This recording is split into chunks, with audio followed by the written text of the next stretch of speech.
Après avoir vu comment se fait la gestion des processus au niveau de l'exécution, maintenant on va voir leur gestion au niveau de la mémoire. D'abord, on va présenter le plan du chapitre 6 qui concerne la gestion de la mémoire principale. On va commencer par quelques définitions qui répondent sur la question pourquoi on utilise la mémoire.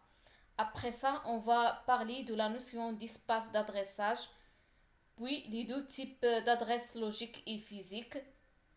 Par la suite, on va voir le principe de la pagination, table des pages et comment protéger l'espace d'adressage. Après ça, le défaut des pages, on passe à la dernière partie qui concerne la gestion de mémoire sous Linux et la projection d'un fichier en mémoire centrale. Comme nous avons déjà vu, les processus s'exécutent au niveau des processeurs et se chargent dans la mémoire.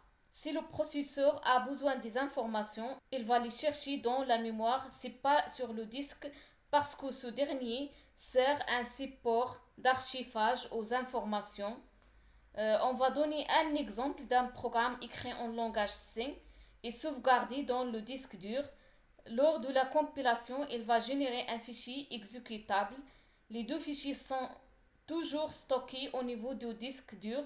Une fois on lance l'exécutable, il va être chargé au niveau de la mémoire principale. Donc la mémoire est un assemblage de cellules repérées par des numéros ou des adresses qui nous permet d'accéder aux données conservées en mémoire. La gestion de la mémoire principale se fait au niveau des systèmes d'exploitation par un module qui s'appelle le gestionnaire de mémoire. Un gestionnaire de mémoire gère l'allocation de l'espace mémoire au système et au processus utilisateur. Comme nous voyons dans ce schéma, les adresses sont des nombres entiers naturels représentant des zones particulières de la mémoire centrale pour accéder aux données stockées en mémoire, soit pour la lecture ou l'écriture.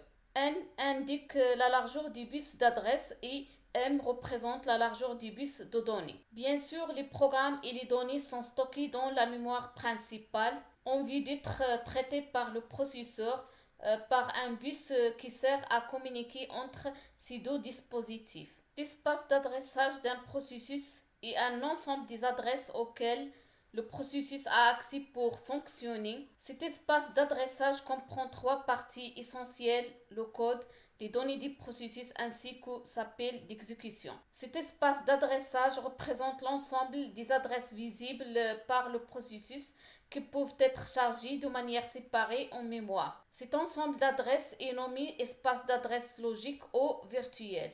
On va commencer par une petite définition concernant une adresse.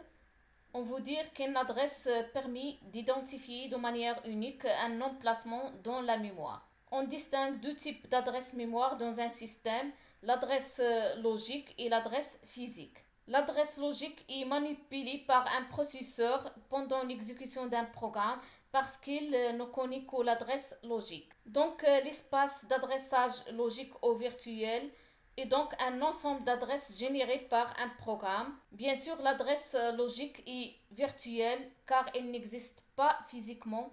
Par contre, les adresses physiques sont manipulées par la mémoire centrale, c'est-à-dire un emplacement qui ne sont jamais vus par les programmes utilisateurs. Donc, l'adresse logique est utilisée comme une référence pour accéder à un emplacement de la mémoire physique.